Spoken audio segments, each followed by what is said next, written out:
Hi, good morning, students. So today we will discuss the last topic of the chapter, and the topic is broader meaning of democracy.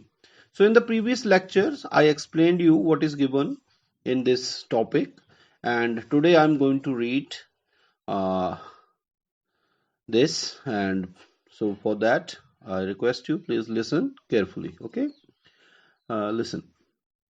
So what is given? We are on page number 35, right? Yes, broader meanings of democracy. तो ध्यान से सुनना.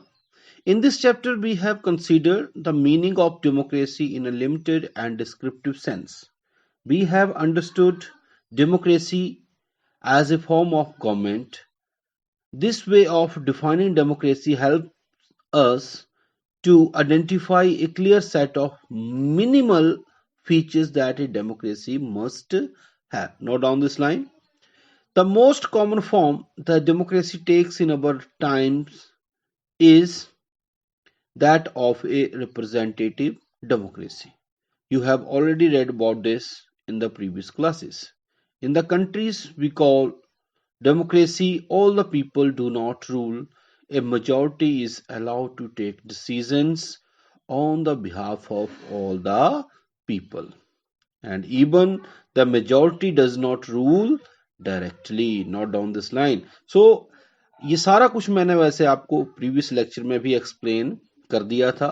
इसमें यही बता रहा है कि अभी तक जो भी हमने डिस्कशन किया तो एक डिस्क्रिप्टिव सेंस अब हमारे पास है. हमें पता है कि हम डेमोक्रेसी किसको कहेंगे. हमने जिन भी फीचर्स की बात की वो एक मिनिमम कंडीशंस थी, ठीक है ना. और बहुत कुछ है उसके अलावा भी जो कुछ जो है वो डेमोक्रेसी में चाहिए, या बहुत सारी समस्याएं हैं उनका निपटारा होना आवश्यक है या होना चाहिए. तो ये सारी चीजें हैं जो ब्रॉडर मीनिंग्स में जो है वो शामिल होती हैं. So the majority of the people rule through their elected representatives. अब ये इन लाइनों में क्या कह रहा है कि मेजॉरिटी ऑफ द पीपल जो है वो रिप्रेजेंटेशन हम देखते हैं. मैंने आपको बताया था कि हमें रिप्रेजेंटेटिव डेमोक्रेसी की आवश्यकता क्यों है, ठीक है ना. तो उसके लिए ये पॉइंट्स आ रहे हैं. मैंने आपको ऑलरेडी ये पॉइंट्स जो हैं वो बताए हुए हैं. So this becomes necessary because क्यों है इलेक्टेड रिप्रेजेंटेशन की जरूरत. Because modern democracy involve such a note down these points. Modern democracy involves such a large number of people that it is physically impossible for them to sit together and take a collective decisions.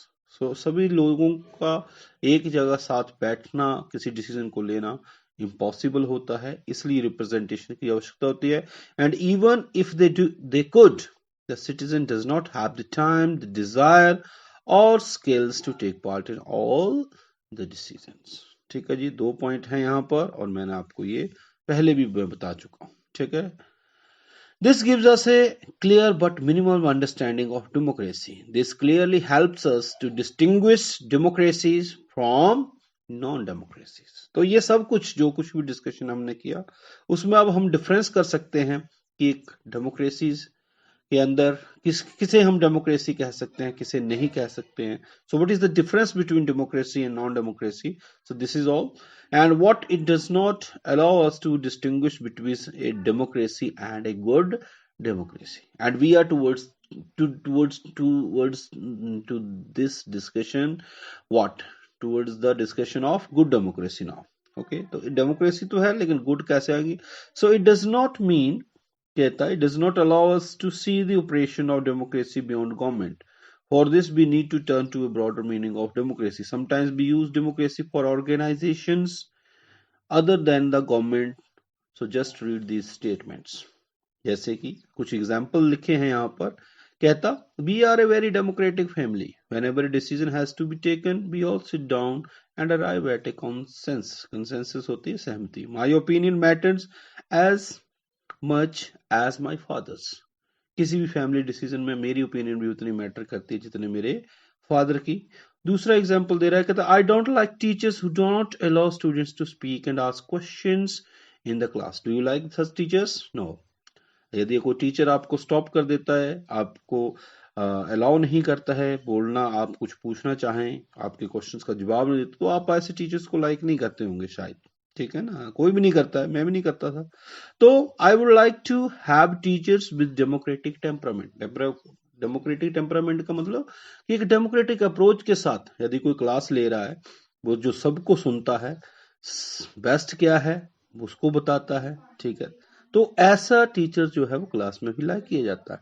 तो democratic temperament का होना बहुत आवश्यक है। तीसरा example, जैसे कि one leader and his family member decide everything in this party, how can they talk of democracy. अब ऐसा भी होता है कि कई बार कुछ फैमिली के मेंबर्स ही कुछ पार्टी में डिसीजन ले रहे हैं, तो इस तरह से हम देखते हैं कि एक डेमोक्रेटिक अप्रोच ऐसी व्यवस्था में देखने को नहीं मिलती है। अब इन सभी जो ये तीन स्टेटमेंट्स, तीन एग्जांपल यहाँ पे दिए हुए हैं, इसी पे ये आगे बात अपनी कर रहा है क्या, कि these ways of using the word democracy go back to its basic sense of method of taking decisions. A democratic decisions, already told you, फिर भी आप नोट करें ये लाइनें, ए डेमोक्रेटिक डिसीजन इन्वॉल्व, नीचे तक ही सारा ही पैराग्राफ ही आप अंडरलाइन करें। A democratic decision involves consultations and the consent of all those who are affected by that decision. Those who are not powerful have the same say in taking the decision as those who are powerful. So this can apply to a government or a family or any organization. Okay, so thus democracy is also a principle that can be applied to any sphere of life. ठीक है, तो सबको सुना जाए, सब बराबर हों, तभी जो है वो व्यवस्था सही और डेमोक्रेसी हम उसको कह सकते हैं। Sometimes we use the word democracy not to describe any existing government, but to set up an ideal standard that all the democracy must aim to become. अब मैंने कुछ पॉइंट बताए थे कि डेमोक्रेसी में और बेहतर होने के लिए क्या होना चाहिए, पॉइंट्स आपको ध्यान में रखने हैं। ट्रू, क्या लिखा है, ट्रू आप काट दे बेशक। Democracy will come to this country only when no one goes hungry to bed. यदि कोई भूखा नहीं सोएगा तो हम कह सकते हैं कि और बेहतरी जो है इस लोकतांत्रिक व्यवस्था में हुई है। सो इन a democracy, every citizen must be able to play equal role in decision making. Okay, सभी का रोल जो है डिसीजन मेकिंग में रोल दिखना चाहिए। For this you don't need just an equal right to vote, every citizen needs to have equal information, basic education, equal resources and a lot of commitment. ठीक है जी, तो ये सारी चीजें जो है सिर्फ राइट टू वोट देना ही सफिशिएंट नहीं है, बल्कि उसके साथ और चीजों का भी, जैसे राइट टू इंफॉर्मेशन की बात की, इसने एजुकेशन की बात की, या रिसोर्सेज के यूज की बात की, या कुछ और भी, ठीक है, मतलब सभी लोगों को साथ लेकर चलना ही कहीं ना कहीं डेमोक्रेसी को और बेहतर बनाता है। And if we take these ideal seriously then no country in the world is a democracy.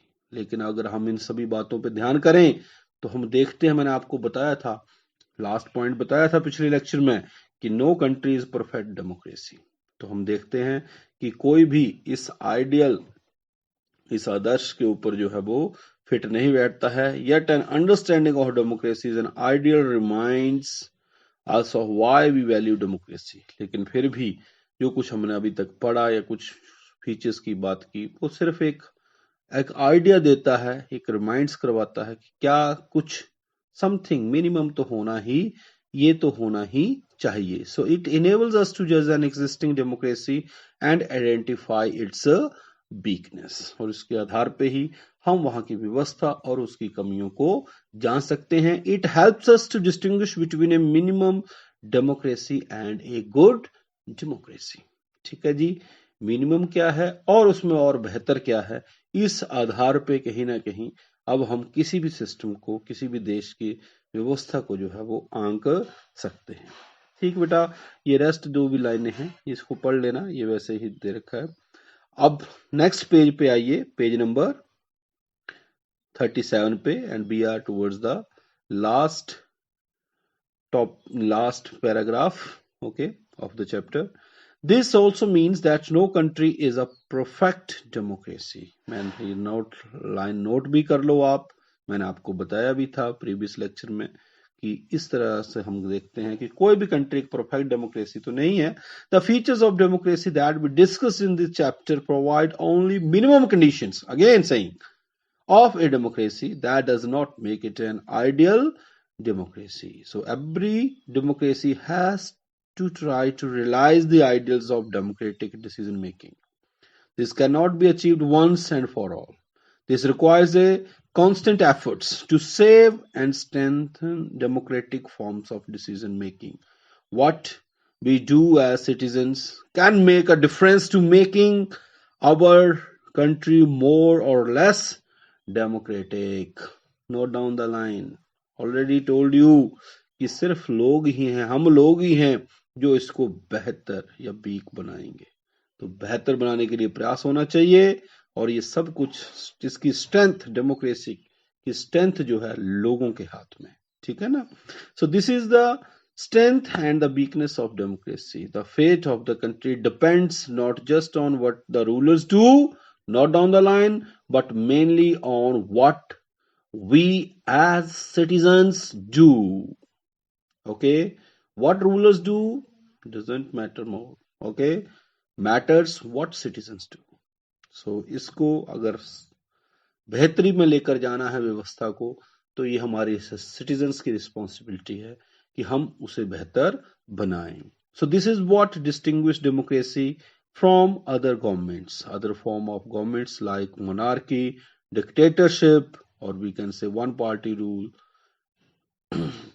do not require all citizens to take part in politics. तो दूसरी व्यवस्थाओं में तो होता नहीं है, सभी शामिल नहीं करते हैं डिसीजन मेकिंग में सभी लोगों को. तो डेमोक्रेसी ही एक ऐसा सोल्यूशन है लोगों के पास जहां पर लोगों की पार्टिसिपेशन होती है सिस्टम में, डिसीजन मेकिंग में. So in fact most non democratic governments would like citizens not to take part in politics, but democracy depends on active political participation by all the citizens. That's why a study of democracy must focus on democratic politics. ठीक है जी. तो democracy एक बेहतर विकल्प है.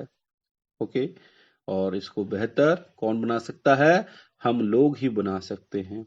और बहुत सारी समस्याएं हैं जो जिनका निपटारा अभी होना बाकी है.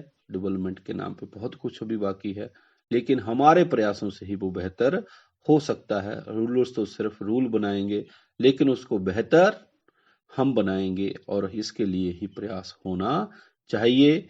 तो हमारे देश के अंदर भी डेमोक्रेसी है और अब आप समझ सकते हैं कि अगर देश की बेहतरी किसके हाथ में है, not in the hands of rulers but in the hands of people. Okay, because system अब आपको पता है डेमोक्रेसी में कौन इलेक्ट करता है, किसका रोल है, और सारी डिस्कशन के साथ इस प्रकार से ये हमारा चैप्टर यहाँ पे फिनिश होता है. एंड आई होप आप इसके जितने भी एक्सरसाइज हैं, क्वेश्चंस हैं, वो आप इनको अंडरस्टैंड करेंगे. और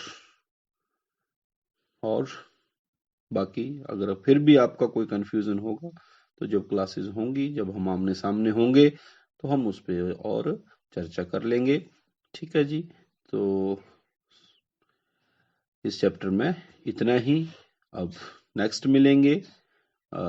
एक बार मैं इस चैप्टर को समराइज करना चाहूंगा, लेकिन फिर भी मैं चाहूँ मेरा विश्वास है कि आपने ये चैप्टर जो है बेहतरी से कर लिया होगा. ठीक है, हर चीज मैंने आपको अच्छे से एक्सप्लेन की है.